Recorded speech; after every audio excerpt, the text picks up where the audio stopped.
Good morning. എല്ലാവർക്കും സുഖമാണെന്ന് വിചാരിക്കുന്നു. നമ്മൾ പലപ്പോഴും പറയുന്ന അല്ലെങ്കിൽ നമ്മുടെ കുടുംബജീവിതത്തിൽ വരുന്നൊരു വാക്കല്ലേ, നിന്നെ കെട്ടിയിട്ട് എനിക്ക് എന്താ ഗുണം, അല്ലെങ്കിൽ നിങ്ങളുടെ കൂടെ വന്നതിന് ശേഷം എനിക്ക് എന്ത് ഉപകാരം ഉണ്ടായിട്ടുള്ളത്, അല്ലെങ്കിൽ നിൻ്റെ കൂടെ വന്നതിന് ശേഷം എനിക്കൊരു നന്മയും ഉണ്ടായിട്ടില്ല, എൻ്റെ ജീവിതം മുൻപോട്ട് പോകുന്നില്ല. ഞാൻ ബാച്ചിലറായിരുന്നപ്പോൾ അല്ലെങ്കിൽ എൻ്റെ കല്യാണത്തിന് മുമ്പ് ഞാൻ എത്ര സന്തോഷത്തോടു കൂടി ജീവിച്ചിരുന്ന ആളെന്നറിയോ, അല്ലെങ്കിൽ ഞാൻ എത്ര എൻജോയ് ചെയ്ത വ്യക്തിയെന്നറിയോ. പക്ഷെ നിന്നെ കല്യാണം കഴിച്ചതിന് ശേഷം എനിക്ക് ഒരു ഉന്നതി ഉണ്ടായിട്ടില്ല. പലപ്പോഴും നമ്മുടെ കുടുംബജീവിതത്തിൽ വഴക്കുണ്ടാകുമ്പോഴും അല്ലാതെ ആണെങ്കിലും തമാശയ്ക്കാണെങ്കിലും നമ്മൾ കുറ്റപ്പെടുത്തലിൻ്റെ സമയത്താണെങ്കിലും പലപ്പോഴും പറയുന്ന വാക്കുകളാണിത്. പക്ഷേ ഈ വാക്കുകൾ പറയുമ്പോഴും അതിൻ്റെ ഉള്ളിൻ്റെ ഉള്ളിൽ അതിൻ്റെ ഏറ്റവും അടിയിലായി ഒളിഞ്ഞു കിടക്കുന്ന ഒരു മർമ്മമുണ്ട്.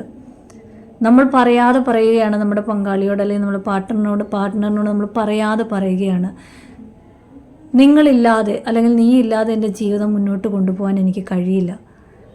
നിൻ്റെ കരുതൽ എനിക്ക് ആവശ്യമാണ്, നിൻ്റെ സ്നേഹം എനിക്ക് ആവശ്യമാണ്. നിൻ്റെ പ്രസൻസ് ഇല്ലാതെ എനിക്ക് ഒരു ദിവസം പോലും എൻ്റെ ജീവിതത്തെ നോക്കിക്കാണാൻ കഴിയില്ല. അല്ലെങ്കിൽ അതല്ലേ അതിൻ്റെ സത്യം. അല്ലെങ്കിൽ പിന്നെ നമ്മൾ എന്തിനാ പറയുന്നത്, നിൻ്റെ കൂടെ ഇറങ്ങി തിരിച്ചതിന് ശേഷം അല്ലെങ്കിൽ നിങ്ങളെയൊക്കെ വിവാഹം ചെയ്തതിന് ശേഷം എനിക്കൊരു നന്മയില്ല. അപ്പോൾ നമ്മൾ പറയാതെ പറയുകയാണ്, നിന്നെ വിവാഹം ചെയ്തതിന് ശേഷം നിന്നിൽ നിന്ന് ഞാൻ ഈ സ്നേഹം, നിന്നെ ഞാൻ സ്നേഹിച്ചു, അതുകൊണ്ട് നിന്നിൽ നിന്നും അത്രയും സ്നേഹം, ആ അളവിലുള്ള സ്നേഹം ഞാൻ തിരിച്ച് പ്രതീക്ഷിക്കുന്നു, അല്ലെങ്കിൽ നിൻ്റെ കരുതൽ എനിക്ക് ആവശ്യമാണ്, അല്ലെങ്കിൽ ബുദ്ധിമുട്ടിൻ്റെയും പ്രയാസത്തിൻ്റെയും തളർന്നിരിക്കുന്ന സമയത്ത് നിൻ്റെ ആശ്വാസ വാക്കുകൾ എനിക്ക് ആവശ്യമാണ്. ഇതാണ് നമ്മൾ പറയാതെ ഈ വാക്കുകളിലൂടെ പറയുന്നത്. പലപ്പോഴും നമ്മുടെ ഭർത്താക്കന്മാരിങ്ങനെ പറയുമ്പോൾ നമ്മൾ അവരെ ഒന്ന് മനസ്സിലാക്കാൻ ശ്രമിച്ചാൽ മതി. അവരുടെ മൈൻഡ് ഏത് ലെവലിലിരിക്കുമ്പോഴാണ് അവരിങ്ങനെ സംസാരിക്കുന്നത്. പലപ്പോഴും അവരുടെ മാനസിക നിലകളെ ഒന്ന് മനസ്സിലാക്കാൻ ശ്രമിച്ചു കഴിഞ്ഞാൽ, പ്രത്യേകിച്ച് പുരുഷന്മാരുടെ മാനസിക നിലകളെ ഒന്ന് മനസ്സിലാക്കാൻ ശ്രമിച്ചു കഴിഞ്ഞാൽ തീരാവുന്ന പ്രശ്നങ്ങളേ ഉള്ളൂ ചില കുടുംബജീവിതത്തിൻ്റെ ഒരു പരിധി വരെയുള്ള പ്രശ്നങ്ങൾ. അത് 100ൽ 100 എന്ന് പറയുന്നില്ല, 100ൽ ഒരു 70% കാര്യമാണ് ഞാൻ പറഞ്ഞത്. കല്യാണം കഴിച്ച് കുടുംബമായി മാതാപിതാക്കളെ വിട്ട് ഭാര്യയും ഭർത്താവും ഒന്നിച്ചു കഴിഞ്ഞ് അവരുടെ കുടുംബജീവിതം തുടങ്ങിക്കഴിഞ്ഞാൽ അവരുടെ കുഞ്ഞുങ്ങളുമായി ജീവിക്കുമ്പോൾ അത്രയും നല്ലൊരു ബോണ്ടിങ്ങിൽ കഴിയുന്ന ഒരു കുടുംബജീവിതത്തിൻ്റെ കാര്യമാണ് പറഞ്ഞത്. പലപ്പോഴും ഇങ്ങനെ സുന്ദരമായി നിൽക്കുന്ന കുടുംബജീവിതങ്ങൾ പലപ്പോഴും തകർന്നു പോകുന്നതിനും ചാൻസുകളുണ്ട്. അതിൻ്റെ കാരണങ്ങൾ പലപ്പോഴും ഇതായിരിക്കും. നമ്മൾ അവരെ ഒന്ന് മനസ്സിലാക്കാൻ ശ്രമിച്ചു കഴിഞ്ഞാൽ, എന്താണ് അവരുടെ മാനസിക നില എന്നൊന്ന് അറിയാൻ ശ്രമിച്ചു കഴിഞ്ഞാൽ, ചിലപ്പോൾ മൗനം പാലിക്കേണ്ടടുത്ത് നമ്മളൊന്ന് മൗനം പാലിച്ചാൽ, സ്നേഹത്തോടു കൂടിയുള്ളൊരു വാക്ക് പറയേണ്ടടുത്ത് ആ സ്നേഹത്തോടു കൂടിയുള്ള വാക്ക് പറഞ്ഞു കഴിഞ്ഞാൽ, ഒരു പരിധി വരെ നമുക്ക് നമ്മുടെ കുടുംബത്തിൻ്റെ ഇഷ്ടാനിഷ്ടങ്ങളെ അറിഞ്ഞു കഴിഞ്ഞാൽ നമുക്ക് ഒരു പരിധി വരെ നമ്മുടെ കുടുംബത്തിൻ്റെ ചിദ്രിപ്പ് നമുക്ക് നീക്കാൻ സാധിക്കും. അതുപോലെ തന്നെ ഭാര്യയോടാണെങ്കിലും തളർന്നിരിക്കുമ്പോൾ ഒരു നല്ല വാക്ക് പറഞ്ഞാൽ, അല്ലെങ്കിൽ എനിക്ക് വയ്യ എന്ന് പറയുമ്പോൾ ആ പോട്ടെ എന്നൊരു വാക്ക് പറയാൻ നമ്മൾ മനസ്സ് കാണിച്ചാൽ നമ്മുടെ കുടുംബജീവിതം എന്ത് സുന്ദരമായിരിക്കും എന്നറിയാമോ. പക്ഷെ പലപ്പോഴും നമ്മൾക്ക് ഇതിനൊന്നും കഴിയാറില്ല. പലപ്പോഴും നമ്മൾ മനുഷ്യരാണ്, നമ്മുടെ മനസ്സ് എപ്പോഴും ഒരുപോലെ ഇരിക്കണമെന്നില്ല. അപ്പോൾ നമ്മൾ ഇതെല്ലാം ഇങ്ങനെയുള്ള വാക്കുകളെല്ലാം പറഞ്ഞു കഴിഞ്ഞാലും നമ്മൾ ഒരു കാര്യം ചിന്തിക്കേണ്ടതുണ്ട്. ഇത്രയും ബോണ്ടിങ്, ഒരു ഭാര്യയും ഭർത്താവും തമ്മിലുള്ള ഡീപ്പ് ബോണ്ടിങ് ഉള്ളിടത്ത് ഇങ്ങനെയുള്ള വാക്കുകൾ പലപ്പോഴും വരാറുള്ളൂ. കാരണം എന്താണെന്ന് വെച്ചാൽ ഡീപ്പ് ബോണ്ടിലും അവർ ആഗ്രഹിക്കുന്ന ചില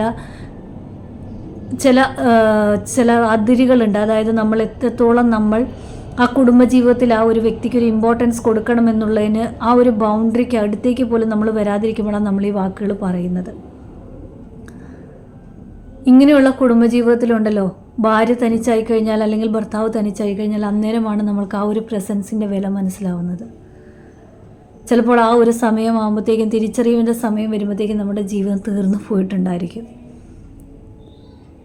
അതുകൊണ്ട് ഇങ്ങനെയൊക്കെ പറയുമ്പോൾ നമ്മൾ ഇതെല്ലാം ഇങ്ങനെയുള്ള വാക്കുകൾ പറഞ്ഞു കേട്ടൊന്ന് ഇരുന്ന് ചിന്തിക്കുക. നമ്മൾ എന്തിനാണ് നമ്മുടെ പാർട്ട്ണറിനോട് പറഞ്ഞത്?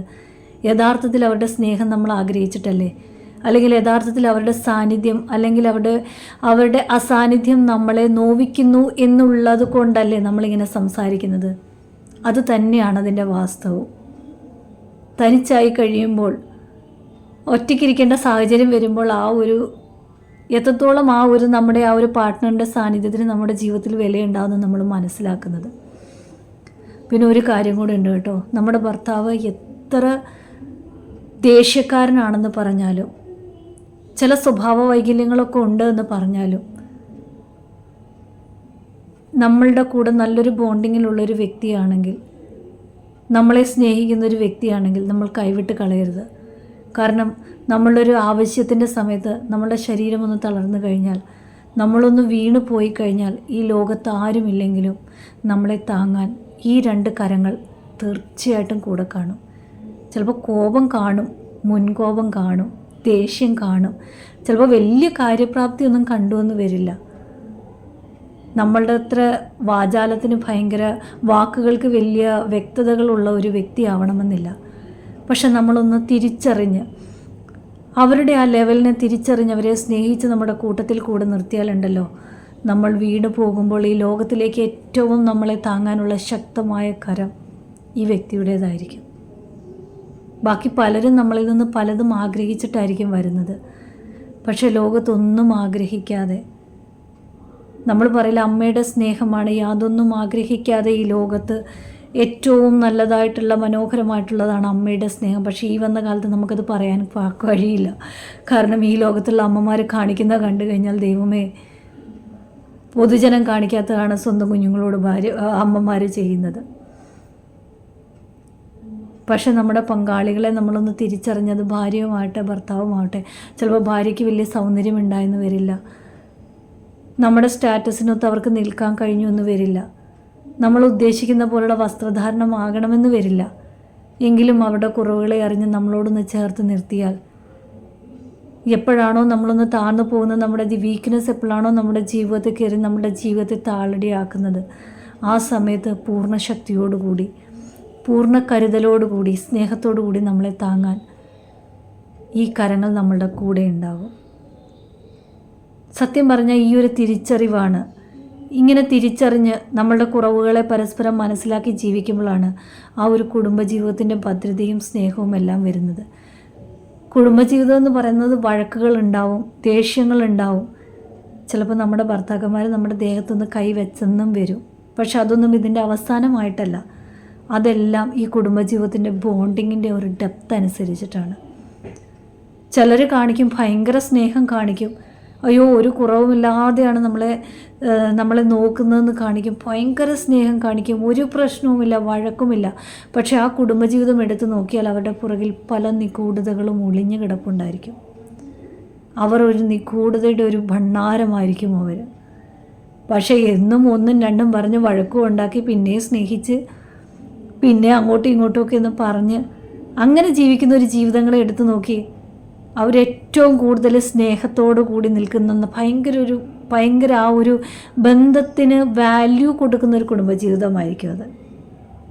പലരുടെ ജീവിതം എടുത്തു നോക്കിയാലും നമ്മളൊന്ന് നോക്കിയ കഴിഞ്ഞാൽ, നമ്മൾ മറ്റുള്ളവരൊന്ന് നല്ല രീതിയിൽ നമ്മളൊന്ന് പഠിച്ചു കഴിഞ്ഞാൽ നമുക്കത് മനസ്സിലാക്കാം ഈ ഡിഫറൻസ്.